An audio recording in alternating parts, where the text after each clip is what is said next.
Ser podcast.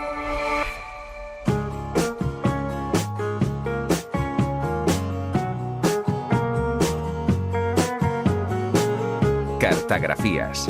Viajes por correspondencia. Con Laura Piñero.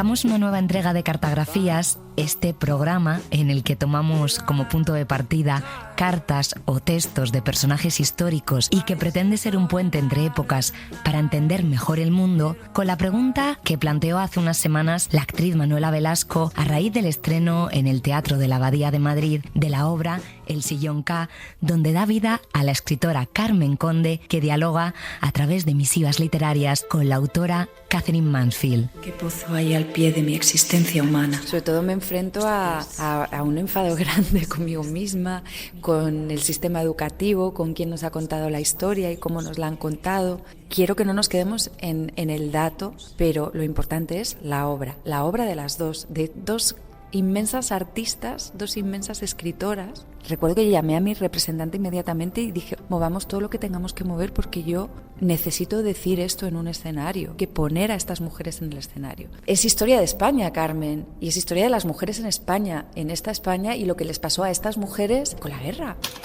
¿Por qué figuras femeninas tan extraordinarias como Katherine Mansfield o Carmen Conde, primera mujer en entrar en la RAE, apenas se mencionaban en nuestros libros de texto, quedaban o quedan relegadas a un segundo plano, condenadas al ostracismo o al reflejo de una imagen parcial de ellas?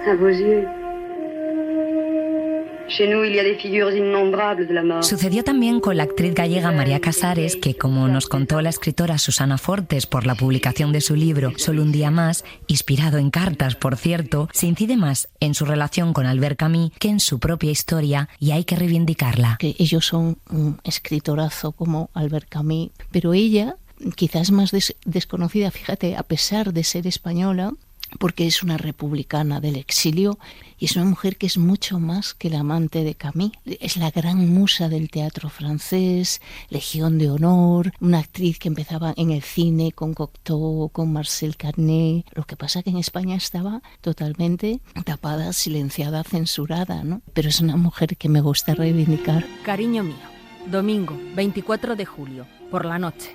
Hasta ayer no recibí tu carta del día 17. Estaba empezando ya a marchitarme, a resecarme, a volverme tan árida como el más árido de los desiertos.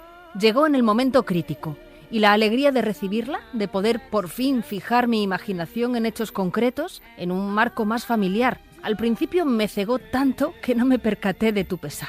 Cuando me pongo a escribirte, me doy cuenta del caos en el que estoy sumida. Ya no sé ni dónde estoy. Me paso el día contigo. Pienso constantemente en ti. Aunque no tenga nada nuevo que decirte, arrojo, a voleo, en las páginas del cuaderno todo lo que se me pasa por la cabeza, porque me parece que mientras te escribo, me siento más cerca de ti. He almorzado con Cocteau. Empezamos a rodar Orfeo el 12 o el 15 de septiembre. Actualidad. El Tour de Francia terminó. Creo que ha ganado Coppi. Han condenado al embajador alemán a 20 años de trabajos forzados. Vida cotidiana monótona, grabaciones, paseos por París más o menos frecuentes, lecturas. Estado de ánimo mejor. Soy toda amor, y aunque los días se me hagan largos y me resultan más tolerables, será aún mejor en el mes de agosto. Y hasta aquí en lo referente a mí y a mi vida. Ahora pasemos a ti y a tu carta.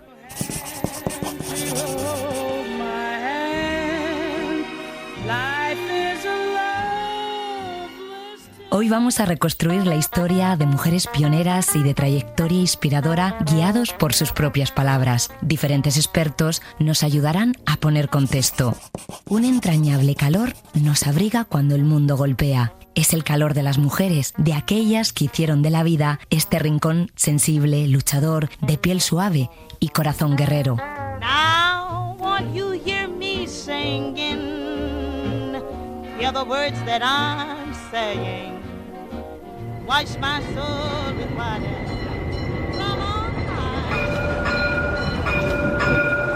Ahora estamos en el Londres del año 1913, en pleno reinado de Eduardo VII. La capital es el centro del comercio, la política y la cultura del Imperio Británico. Es una ciudad llena de contrastes. La opulencia de la aristocracia contrasta con la pobreza en los barrios obreros. Aunque algo está cambiando, el auge de los periódicos y las tertulias en cafés fomenta el debate político y social, y uno de los grandes temas en ebullición tiene que ver con los derechos para las mujeres, entre ellos el derecho a voto.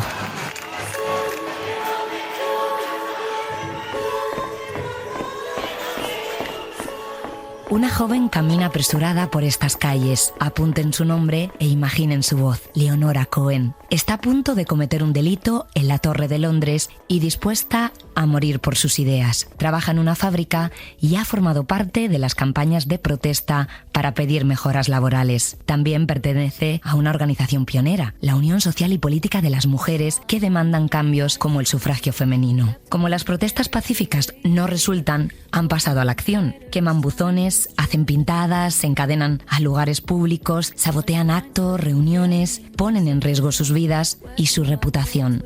En muchas ocasiones reciben palizas de la policía y de otros hombres. Todas han tenido que aprender autodefensa. Leonora tiene miedo, pero no lo manifiesta. Una de las integrantes del grupo ha muerto cuando trataba de colgar un cartel en el caballo del rey en una competición deportiva. Leonora, mientras camina por ese Londres gris, piensa en la carta que ha enviado su compañera Berta Brewster a la prensa con dos soluciones posibles a los problemas de orden público que generan. Sonríe. Todo el mundo parece estar de acuerdo en la necesidad de acabar con los problemas que causamos, pero nadie tiene un plan concreto para lograrlo. Hay solamente dos maneras de arreglarlo. Ambas serían efectivas. 1. Matar a todas las mujeres del Reino Unido. 2. Dar a las mujeres el derecho a votar. Sinceramente suya, Berta Brewster.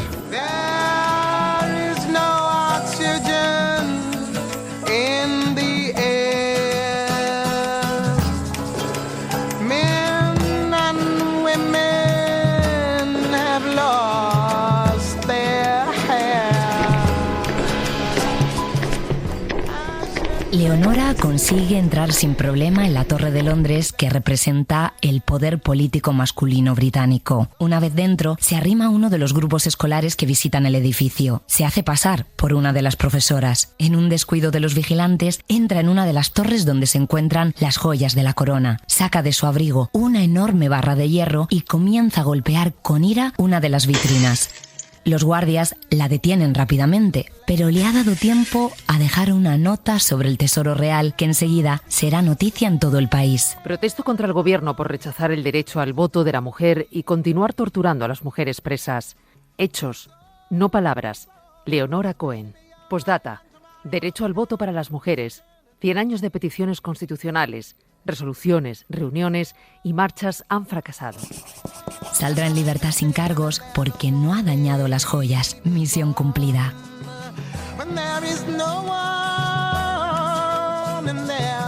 Durante 50 años hemos luchado pacíficamente por conseguir el voto femenino. Nos han ridiculizado, maltratado y desdeñado. No subestiméis nunca el poder de las mujeres para decidir nuestro destino. Sed beligerantes, cada una a su forma. Las que podáis romper escaparates, rompedlos. Las que podáis atacar aún más el ídolo sagrado de la propiedad, hacedlo. No nos han dejado más alternativa que desafiar a este gobierno.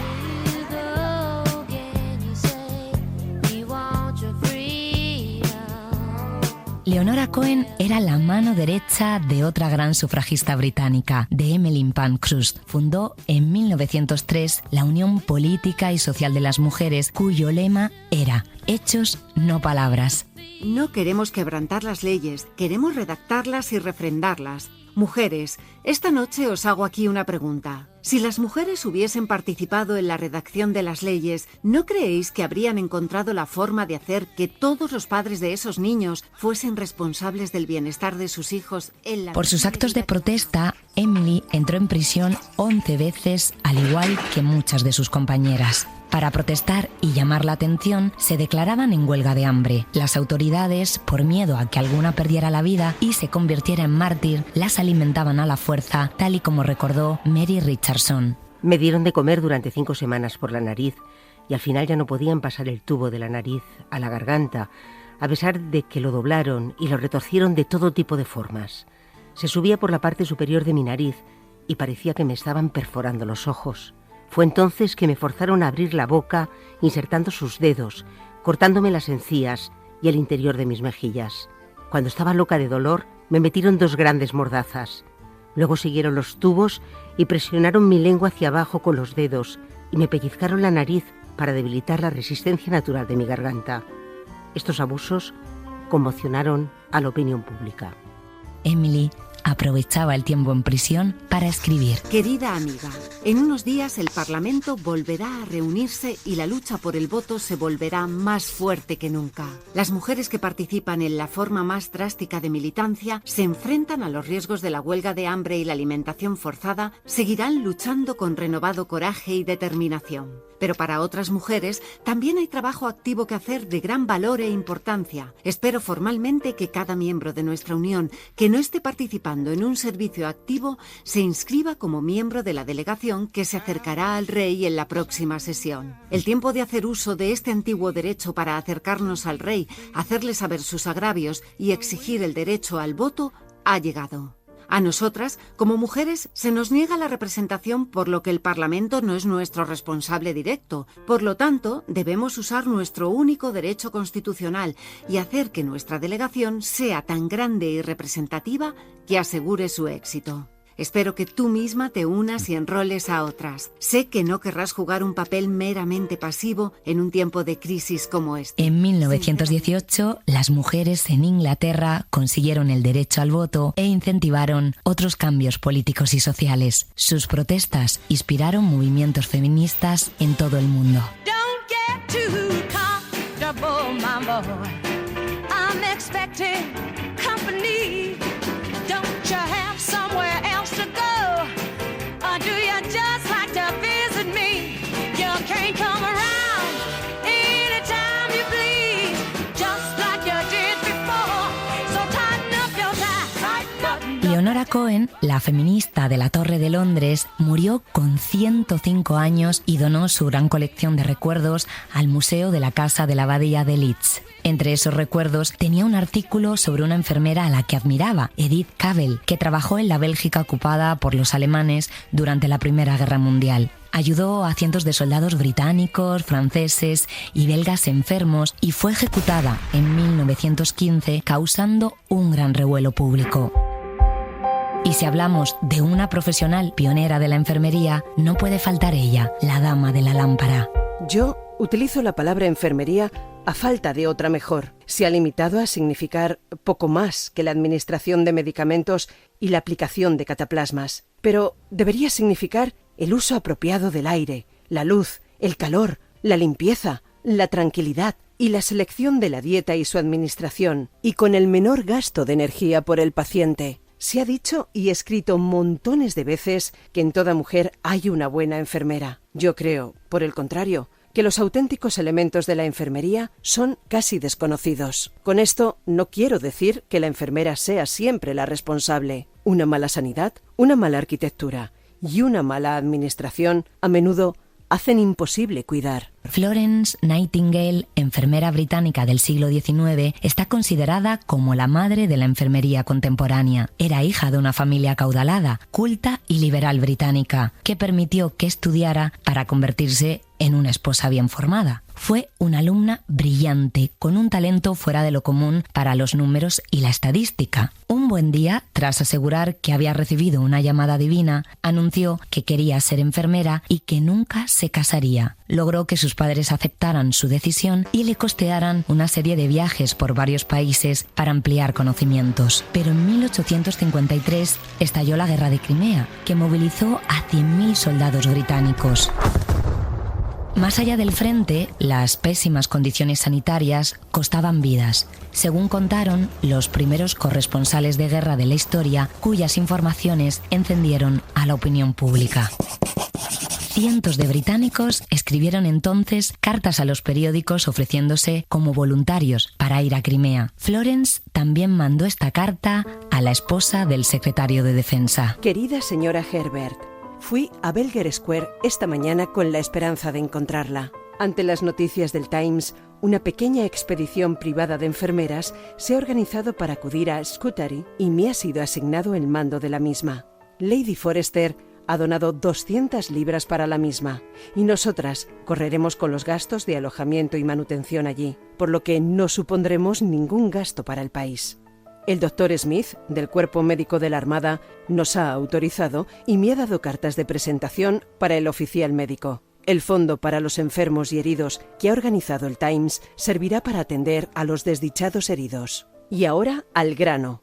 Podría escribir una carta a la mujer del embajador en Constantinopla, Lady Stanford, para decirle que no soy una señorita, sino realmente una enfermera de hospital y que tengo experiencia. Partiremos de inmediato para coger el barco en Marsella que sale para Constantinopla el 21 de octubre. El político aceptó la propuesta a pesar del rechazo de los mandos militares y envió un grupo de 34 enfermeras dirigidas por ella. En 1857 dieron cuenta de la horrible situación. Querido señor Herbert, parece que en estos hospitales el administrador considera el lavado de las sábanas y los hombres un detalle menor. Y durante las 3 semanas que llevamos aquí, aunque nuestras protestas han sido tratadas con perfecta civilidad, ninguna acción para procurar el lavado de los hombres o de la ropa ha sido llevada a cabo. Cuando llegamos aquí no había palangana, ni toalla, ni jabón en los pabellones, ni personal para la higiene de los heridos, excepto por lo siguiente: un baño cada 80 días en la misma bañera para 2.300 hombres. Las consecuencias de todo esto son fiebre, cólera, gangrena, piojos, pulgas, moscas, por el uso de una única esponja, entre muchos heridos. Las enfermeras se hicieron tremendamente populares entre los soldados y en la prensa. Florence, además de por los cuidados médicos, sobresalía por el trato y el tiempo que dedicaba a los enfermos. Les ayudaba a escribir cartas para sus familias o informaba sobre los desaparecidos. Se la empezó a conocer como la Dama de la Lámpara porque visitaba a los heridos de madrugada con su luz. Los heridos en la batalla, en lúgubres hospitales de dolor, los tristes corredores, los fríos suelos de piedra. Mirad, en aquella casa de aflicción veo una dama con una lámpara. Pasa a través de las vacilantes tinieblas y se desliza de sala en sala. Y lentamente, como en un sueño de felicidad, el mudo paciente se vuelve a besar su sombra cuando se proyecta en las oscuras paredes. I really hate that. I try not to be bad. Eccentricity's holding me back. If I could be more like you, I would, but I can't, and I'm glad about that. What if someone had asked us not to be sad? Never known who he was or the man he'd become. There would be no blue period. Aquellas enfermeras salvaron muchas vidas gracias a las medidas sanitarias que implantaron. Florence, a su regreso a Londres, ayudó a redactar un informe sobre las muertes ocasionadas por las deficiencias del sistema y usó estadísticas para explicarlo. En la plataforma de la Fundación Index han recopilado cientos de cartas escritas desde el presente para ella por personas que la consideran un referente. Muchas son de enfermeros o enfermeras como Ángela, que le relata la pandemia del coronavirus. Querida Florence, la situación que hoy vivimos en nuestro tiempo con la pandemia del coronavirus me trae a la memoria las difíciles condiciones en que tuviste que desarrollar la atención a los enfermos en la guerra de Crimea. Con la diferencia de los avances científicos y la tecnología, el sufrimiento humano permanece el mismo a través del tiempo. También la necesidad de llevar consuelo, y no solo cuidados técnicos. Una y otra vez, cuando me siento superada a mis fuerzas por lidiar con tantos enfermos solos, experimentando los límites de la medicina, vuelvo a leer una frase tuya. La enfermería es una de las bellas artes. Me anima a seguir adelante. También quería contarte que desde hace unos años nos convertimos en una ciencia. Te sorprendería saber que cada día nos esforzamos más para empoderarnos y demostrar al mundo lo que realmente valemos. Siempre teniendo en mente tus palabras. Le debo mi éxito a que nunca di ni acepté excusas. ¿Cuánta razón tenías? Los 5 sentidos pa' que no se rompan esta plaza. Corazón partido no se arregla buscando otra casa. No había otro camino que vivir las horas como pasan. No era buen amigo el huracán que su cabeza arrasa. Tiene que ser más fácil el quererse. Es un error grave y de los más perjudiciales inculcar a la mujer que su misión única es la de esposa y madre. Lo primero que necesita la mujer es afirmar su personalidad, independientemente de su estado, y persuadirse de que soltera, casada o viuda tiene derechos que cumplir, derechos que reclamar, dignidad que no depende de nadie, un trabajo que realizar, e idea de que es cosa seria, grave la vida, y que si se la toma como un juego, ella será indefectiblemente un juguete. En España también tenemos a pioneras que se atrevieron a plantear cambios en el orden establecido y a ejercerlos. Una de las primeras fue Concepción Arenal, a la que escuchamos, que consiguió estudiar Derecho cuando las mujeres no tenían permitido ir a la universidad. Dicen que se disfrazaba de hombre para poder ir a clase. También destaca Emilia Pardo Bazán y otros nombres propios de mujeres que seguramente a estas horas del año 1926 estarían debatiendo ideas en un lugar que ya no existe, el Liceo Club, y que habitaron mujeres como Victorina Durán, escenógrafa y pintora vanguardista. Llegó a ser directora del Teatro Colón de Buenos Aires. Tenía un salón con un piano de cola para conciertos y en él se daban conferencias casi a diario. Las asociadas importantes hacían de este club un lugar exquisito y de gran categoría. Había una sala de té, decorada con todo gusto, una biblioteca y una salita de bridge. Como pronto se nos quedó pequeña la casa, nos trasladamos a la calle de San Marcos, donde tuvimos, debajo de los salones, un piso bajo para hacer exposiciones y dar conferencias. Como es natural, nos fuimos formando en grupos, ocupando siempre las mismas mesas en el salón de té. Estas éramos fijas: Victoria Kent, Clara Campoamor. El Liceum Club Femenino fue una asociación de mujeres españolas de la cultura que funcionó en Madrid entre los años 1926 y 1939. Hoy solo una placa lo recuerda. Su impulsora, la pedagoga María de Maeztu, también creó la Residencia de Señoritas, el primer centro oficial destinado a fomentar la enseñanza universitaria para mujeres en España. Soy feminista, me avergonzaría no serlo, porque creo que toda mujer que piensa debe sentir el deseo de colaborar como persona en la obra total de la cultura humana. Este centro, precisamente, seguía el ejemplo del primer Liceum de Londres creado por una escritora. Era un punto de encuentro para la defensa de los intereses de la mujer y se conserva correspondencia relacionada con la institución que pone de manifiesto cómo se enfrentaban continuamente a campañas de descrédito. La persecución arrecia de lo lindo. Ahora dicen que tenemos un fumadero de opio. Lo malo es que las de dentro trabajan inconscientemente por el final del club. Faltan muchachas activas y animadas, en vez de las viejas que se pasan el día poniendo defectos. Son una plaga. Tenemos el alma en un hilo.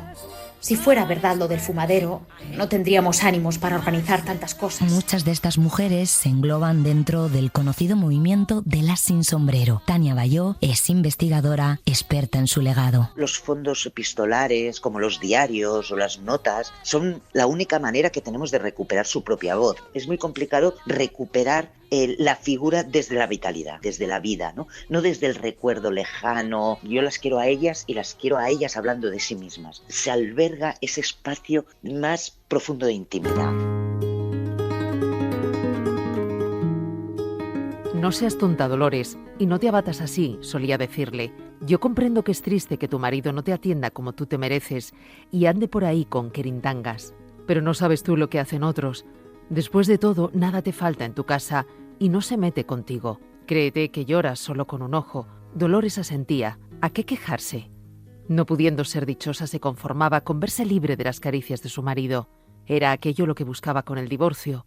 Le bastaba con poseer el dominio de su cuerpo, con no tener que envilecerse en una unión sin amor, con no verse obligada a cumplir aquella obligación que las damas devotas llamaban el débito conyugal. Que era suave brisa hasta que tú te fuiste. Otra mujer de referencia de principios del siglo XX es la almeriense Carmen de Burgos, la primera periodista española que trabajó con contrato en una redacción y nuestra primera corresponsal de guerra, también conocida como Columbine. Carmen se separó de su marido, que la maltrataba y engañaba cuando aún no estaba permitido, y se trasladó a Madrid con su única hija. Había estudiado magisterio por las noches, a escondidas, y pronto se convertiría en periodista. Se atrevió a escribir en prensa sobre el divorcio. Me aseguran que muy en breve se fundará en Madrid un club de matrimonios malavenidos, con objeto de exponer sus quejas y estudiar el problema en todos sus aspectos, redactando las bases de una ley de divorcio que se proponen presentar en las cámaras. Generó un gran escándalo público y llegaron decenas de cartas a la redacción de ciudadanos e intelectuales como Azorín opinando sobre el tema. Como muchas eran censuradas, decidió recopilarlas en el libro El divorcio en España. Sin embargo, todos los debates y avances sociales en España se frenaron como quien pone a hacer un contador con la guerra civil y la dictadura que relegó a las mujeres a la vida doméstica. El verdadero feminismo no consiste en querer para las mujeres las funciones que hoy se estiman superiores, sino en rodearlas de mayor dignidad humana. El Liceum Club fue desmantelado y hombres y mujeres que habían participado activamente en la defensa de la República tuvieron que exiliarse fuera de España o vivir aquí un exilio interior. Llegó el mes de julio y una mañana nos encontramos en guerra. La más odiosa, la más terrible de las guerras. Guerra civil. La vida madrileña quedó rota.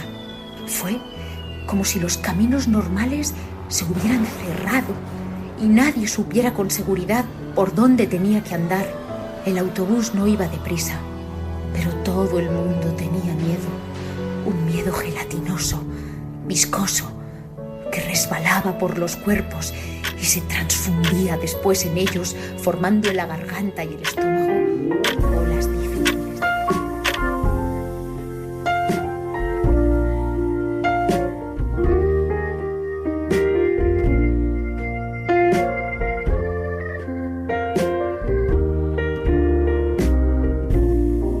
And after all's been said and done, who said it best?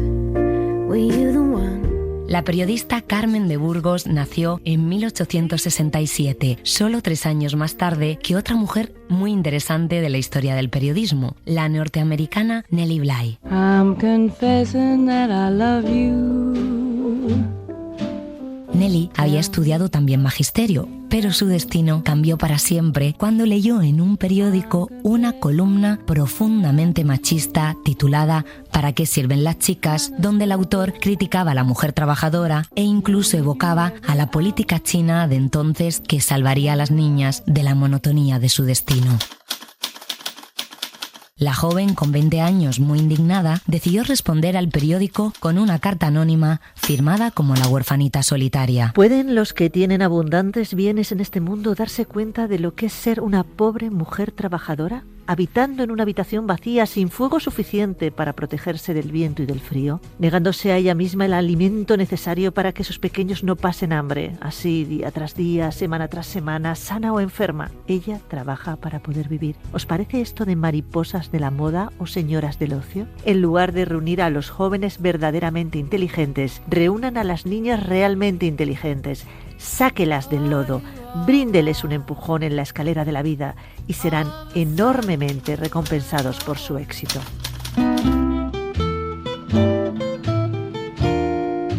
El director del periódico, sorprendido por sus reflexiones, puso un anuncio para localizarla y la terminó contratando como redactora. Nellie ejerció de periodista durante las 3 décadas posteriores y fue corresponsal en México. Destacó además por infiltrarse en lugares inaccesibles para contar en primera persona las historias. Se hizo pasar, por ejemplo, por interna durante 10 días en un sanatorio para denunciar la situación de los enfermos mentales. Decía que hacía periodismo para incomodar. Volé hacia el espejo y examiné mi rostro. Recordé todo lo que había leído sobre las acciones de los locos, como en primer lugar tienen ojos fijos, así que abrí los míos tanto como pude y miré sin pestañear mi propio reflejo. Esa fue la mejor noche de mi existencia. Durante unas horas estuve cara a cara con el yo. All of a sudden you went away. Oh, you York World, dirigido en ese momento por Pulitzer, propuso hacer un viaje único y contarlo.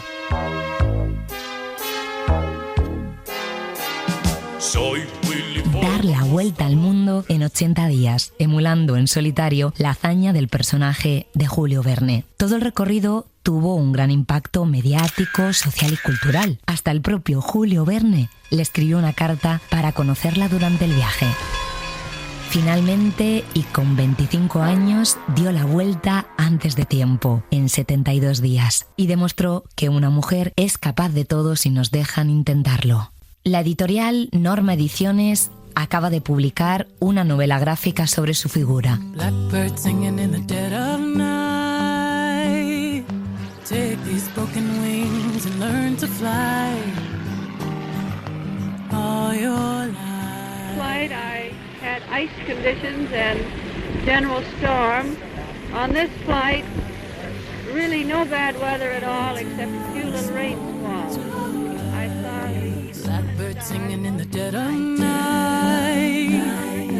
Take these sunken eyes and learn to see. Otra aventurera célebre es Amelia Earhart, pionera de la aviación que en 1932 se convirtió en la primera mujer en cruzar el Atlántico en solitario y que desapareció sin dejar rastro cuando trataba de completar la vuelta al mundo 5 años más tarde. En sus cartas comprobamos cómo utilizó su fama para promover la igualdad. Esta misiva la remitió al director del New York Times pidiendo que la mencionaran con su nombre y no con el de su marido. Querido, ¿me permite hacerle una petición al Times a través de usted? A pesar de haber expresado mis deseos y los de mi esposo con anterioridad, ustedes se refieren a mí continuamente como señora Putman cuando me mencionan en sus columnas. Admito que no me atengo a ningún principio para pedirle que se utilice mi nombre profesional en la prensa. Sin embargo, resulta más conveniente para los dos que yo sea simplemente Amelia Earhart. Después de todo, y aquí sí puede tratarse de una cuestión de principios, creo que las aviadoras deberían tener los mismos privilegios que las escritoras o las actrices. Amelia creó una organización de mujeres aviadoras, fue profesora, columnista, emprendedora y se negaba a que nada ni nadie le pusiera límites. Esto le dice a su marido en una carta antes de casarse con él. Tengo la sensación de que casarme es una de las decisiones más estúpidas que jamás he tomado. Sé que habrá compensaciones, pero no puedo ocultarte mis dudas. Para nuestra vida en común quiero que comprendas que no estarás sometido a ningún código de fidelidad y que yo tampoco me considero atada a ti. Si somos honestos, podremos evitar las dificultades que surgirán si tú o yo nos enamoramos de otra persona. Por favor, no interfiramos en el trabajo del otro, ni permitamos que el resto del mundo contemple nuestras alegrías o desacuerdos. En este sentido, voy a tener que mantener algún lugar donde pueda ser profundamente yo misma. No puedo soportar los confinamientos por muy atractiva que sea la jaula. Debo exigirte una promesa cruel, que me dejarás marchar dentro de 1 año si no hemos encontrado la felicidad juntos. Voy a tratar de hacerlo lo mejor posible y ofrecerte esa parte de mí que conoces y que tanto quieres.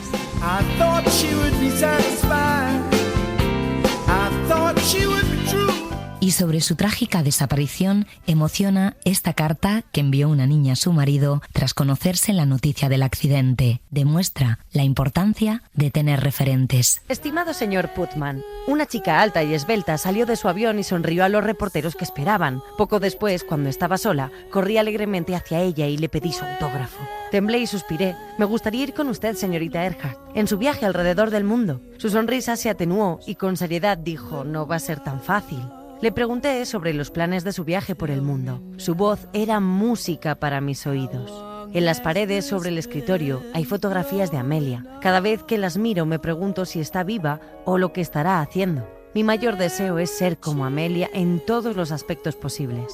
Escribí esta carta para decirle cuánto significa para mí. Quería que supiera que hay muchas otras personas en todo el mundo que la aman y la extrañan como usted. Atentamente, Alicia. Postdata. Tan pronto como termine la escuela tengo la intención de empezar a volar y dentro de unos años tengo también la intención de duplicar el vuelo de Amelia. Happiness hit her like a train on a track. Now for Cushing, Falcon 9 and Princeton. We're continuing to get good call-outs on the first stage performance so far. Y en 1963, Valentina Tereskova se convirtió con 26 años en la primera mujer en viajar al espacio. Los rusos se anticiparon a la incorporación de las mujeres en la carrera espacial.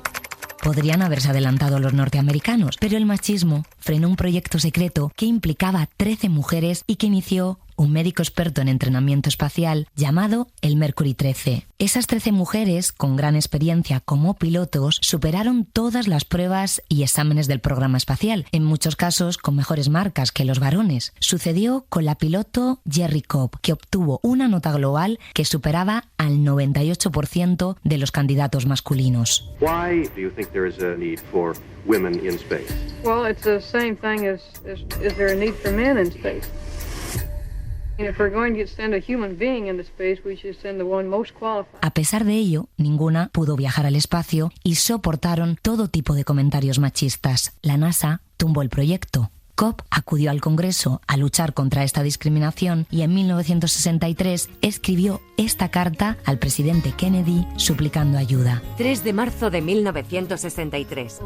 Querido señor presidente, es difícil escribir esta carta, sabiendo que será leída por sus secretarias y asistentes, y las posibilidades de que llegue a usted son escasas.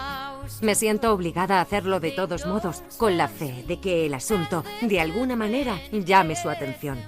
Parte de su personal está familiarizado con mis esfuerzos para lograr que Estados Unidos lleve a la primera mujer al espacio. Durante 3 años he estado trabajando para ello. Es un hecho que el pueblo estadounidense quiere que Estados Unidos lleve a la primera mujer al espacio. Mientras que la NASA se niega, la Unión Soviética se jacta abiertamente de que este año pondrá en el espacio a una cosmonauta. Podríamos haber logrado esta hazaña científica el año pasado, e incluso ahora. Aún podemos vencer a la URSS si usted toma la decisión. Su más obediente servidora no tuvo éxito. Hasta 20 años después, en 1983, Estados Unidos no puso a una mujer en el espacio y aún tardó más en permitir que llevaran los mandos. Cuando lo pudo hacer, Ellen Collins invitó a las mujeres del proyecto Mercury 13 a ver el lanzamiento en 1995. Lloraron emocionadas al ver a una mujer en el sitio que a ellas no les permitieron ocupar.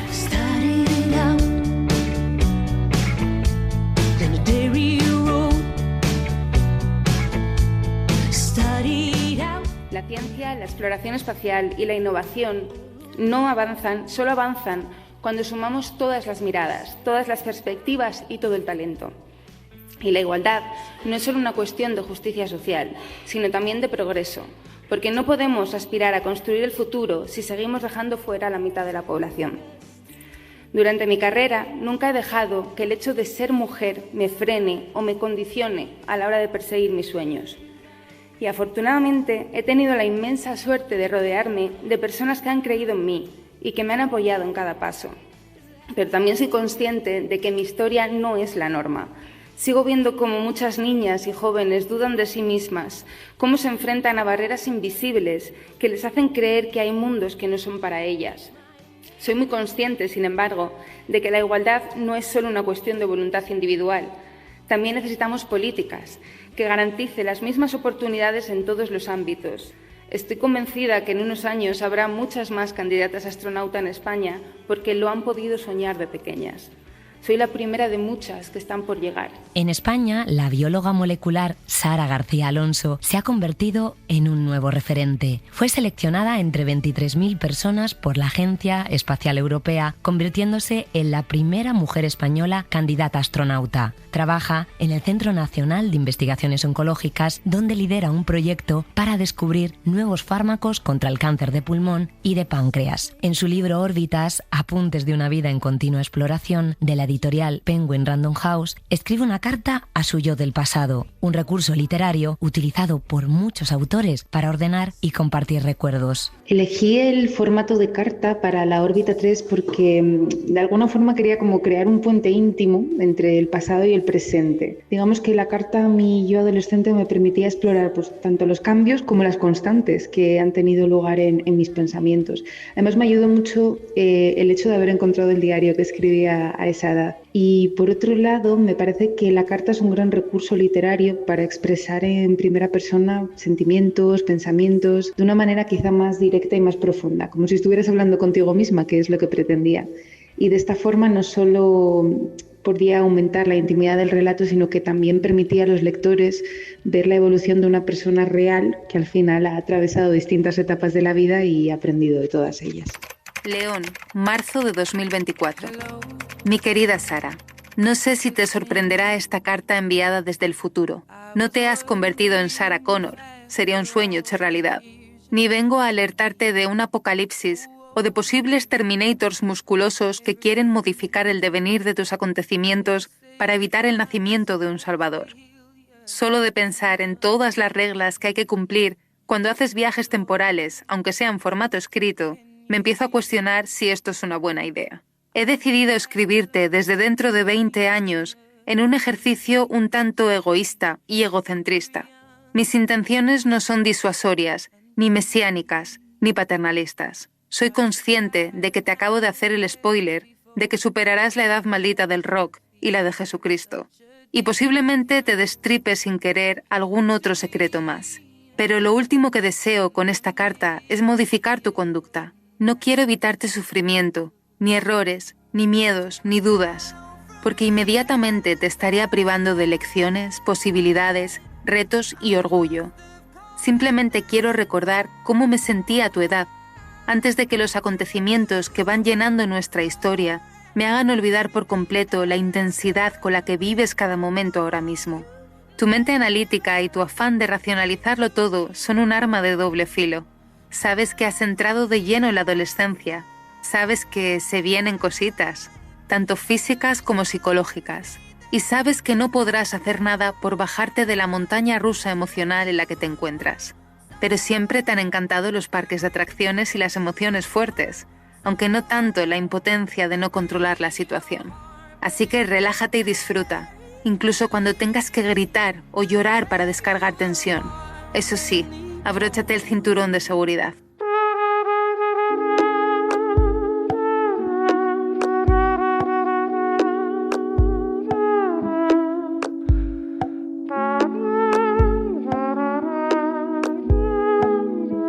Sara García Alonso admira a otra mujer inspiradora, la científica Marie Curie, primera mujer en recibir un premio Nobel. El segundo Nobel que recibió, el de Química, por el descubrimiento del radio y el polonio, casi se lo niegan por un episodio machista. Al conocerse que mantenía una relación con un físico que había sido alumno de su marido, fallecido en un trágico accidente años atrás, la Academia quiso retirarle el premio para evitar un escándalo público. Marie Curie envió esta carta a Suecia con esta contundente reflexión y poco después recibiría su merecido galardón. El premio me lo dieron por el descubrimiento del radio y el polonio. Creo que no hay ninguna conexión entre mi trabajo científico y los hechos de mi vida privada. Se asustaron tristemente de nuestra conexión. Y cuando nadie sepa de lo que tú y yo hablamos, no podrán imaginar que es amor. Y estas historias de mujeres increíbles nos van a llevar hasta nuestro postdata de hoy, que firma el escritor Andrés Neumann. Acaba de publicar con la editorial Alfaguara Hasta que empieza a brillar, un libro donde novela la vida de María Moliner. Por las fechas en que me tocó nacer, me parece que pertenezco a la última generación que llegó a tener una infancia y una primera juventud con cartas de papel metidas en un sobre de avión. Así que mi relación con los intercambios epistolares es de mucha emoción y de mucha intensidad. Recuerdo, por ejemplo, la carta que un día recibí de mi abuela Blanca en respuesta a una pregunta que yo le había hecho. Mi abuela Blanca se había quedado viuda, seguía en Argentina, y yo le había pedido que me contase recuerdos de sus abuelos. Y me sorprendió mucho la vividez de su respuesta y cómo los olores, el cuerpo, las manos de sus ancestros cobraban vida, así que le contesté pidiéndole que me contara más, y así nos pasamos meses hasta que de pronto sentí que tenía deseos de escribir un libro entero, de hacer eso mismo, de convertir a cada ancestro en un corresponsal real o imaginario, y así es como surgió muchos años después una novelita familiar titulada Una vez Argentina. Busy man, so step out of the shade and into the sun. I'm listening, you lucky one.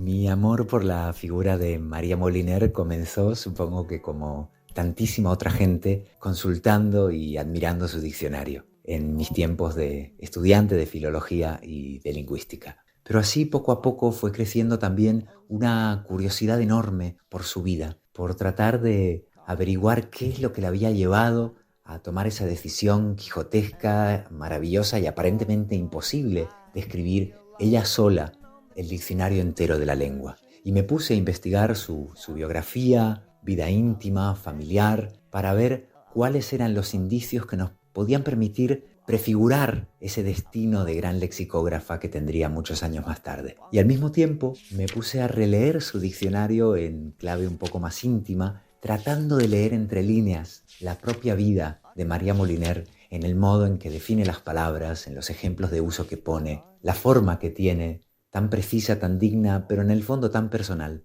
de mirar el lenguaje. Siento que doña María merecería ser recordada por bastantes más razones, empezando por supuesto por su labor sensacional como bibliotecaria en las misiones pedagógicas de la República. Gracias a esa labor pudo participar en la fundación de muchas bibliotecas rurales, ser inspectora de bibliotecas rurales en unas aventuras que me fascinaron muchísimo. Esta atención y este cuidado por las necesidades diarias de las pequeñas bibliotecas creo que tiene mucho que ver con cierta experiencia de la precariedad que tuvo María Moliner, empezando por su infancia, cuando su padre la abandona a ella y a sus hermanos y a su madre, y tiene que empezar a trabajar a los 12 años para financiar sus propios estudios hasta que estabiliza un poco su economía. Es mucho el esfuerzo que le cuesta el poder acceder a los estudios y completar incluso una carrera universitaria brillante y sacarse unas oposiciones a la primera. Y creo que siempre tuvo presente la importancia de llevar la cultura y el conocimiento hasta el último rincón, hasta el último pueblo de su país. Y esto lo hizo primero como bibliotecaria y después supongo que soñó con hacerlo con el idioma entero. No, amigos bibliotecarios, no. En nuestro pueblo la gente no es más cerril que en otros pueblos de España ni que en otros pueblos del mundo. Probad a hablarles de cultura y veréis cómo sus ojos se abren y sus cabezas se mueven en un gesto de asentimiento y cómo invariablemente responden. Eso es lo que nos hace falta. Cultura. Pero quizá la lección más hermosa que nos deja doña María Moliner es el momento en que decide emprender la tarea más titánica de su vida. A los 50 años, y no olvidemos, en plena dictadura franquista, en una esgrima por un lado con la Real Academia Española y con la censura por el otro, decide emprender un trabajo de final muy incierto que le llevaría 16 años, que no pudo estar segura de si terminaría y que requería la máxima energía y toda la experiencia acumulada hasta entonces. Me gusta pensar que María Moliner nos muestra hasta qué punto nunca es tarde para subir una montaña y encaramarse a lo más alto de nuestra propia vocación y de nuestro propio deseo. El trabajo de documentación previa fue enorme y muy laborioso. Me tomó casi una década, pero me gusta pensar que en ficción investigamos para ganarnos el derecho a inventar. Y para bien o para mal, hay muchas lagunas en nuestro conocimiento de la vida de María Moliner que parece haber sido devorada por el diccionario que tan genialmente realizó. Así que pensé, bueno, donde no llegue la realidad documentada, que nos lleve la imaginación. Hasta que empieza a brillar, combina entonces episodios reales, documentados de su vida, con otros imaginarios, ficticios. Me gusta pensar que fueron probables o que encajan con nuestra protagonista.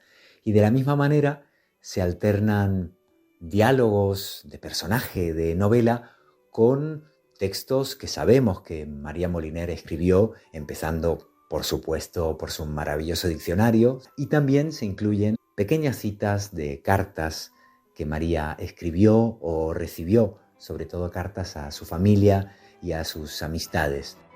Las cartas que quizás más me conmueven tienen que ver con las que se conservan y que su padre fue enviándole en esa especie de fuga a Buenos Aires que se fue posponiendo, nunca regresaba, mandaba dinero, promesas de volver pronto y fue un aplazamiento permanente, una especie de Godot paterno, de fantasma que empezó a desvanecerse hasta que no hubo ni palabras, ni dinero, ni padre mismo. En casa nadie se explicaba el humor de perros de doña Matilde. ¿Y por qué ese empeño en escribirle cada 2 por 3 a su padre si antes lo hacían de vez en cuando? Al otro lado del Atlántico, don Enrique les declaraba su amor. En una de sus misivas les informó de que su escala en Buenos Aires se alargaría un poco. María se esforzaba por leer entre líneas y los días pasaban y no pasaba nada, y su padre ya venía y no venía. En cuanto los sobres llegaban al buzón, su madre se encerraba a solas. Se oían largas pausas hiladas por sollozos casi inaudibles. Después salía del dormitorio risueña, dando órdenes aquí y allá. Doña Matilde les anunciaba regularmente un pequeño aplazamiento en el regreso de don Enrique.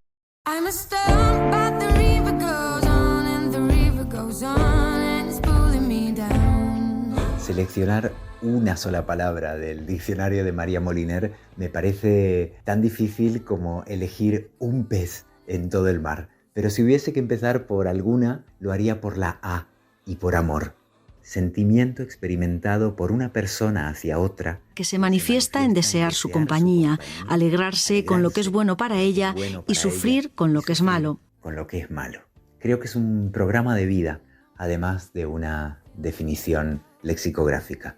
En uno de los muchos ejemplos de uso que María da en su diccionario, que es precisamente un diccionario de uso, ella nota que en el volumen de la Real Academia el ejemplo que se pone es: los padres castigan a los hijos con amor. Y ella efectúa una pequeña gran modificación y dice: los padres corrigen con amor. No me digan ustedes que esta no es una forma muy amorosa de corregir las definiciones. Caminando sin pensar, despacito, sin tiempo que ganar, paseando sin correr, voy a soñar despierto, lo que sueñas vuela. Pues con el recuerdo de María Moliner y la voz de Andrés Neumann terminamos el viaje de hoy. Pueden escuchar de nuevo este programa y otros especiales de Cartografías en cadenaser.com y escribirnos a cartografías@cadenaser.com. María Jesús Rodríguez ha estado a cargo del montaje sonoro. Tiempo al tiempo, tengo tanto. Postdata, apunten un último nombre de una mujer inspiradora, el de la compositora y gran letrista de Broadway, Dorothy Fields. Firmó más de 400 canciones interpretadas por voces como Billie Holiday. Con su música nos despedimos, deseándoles, como siempre, que escriban, manden y conserven cartas porque contribuyen a retratar el mundo. Hasta pronto.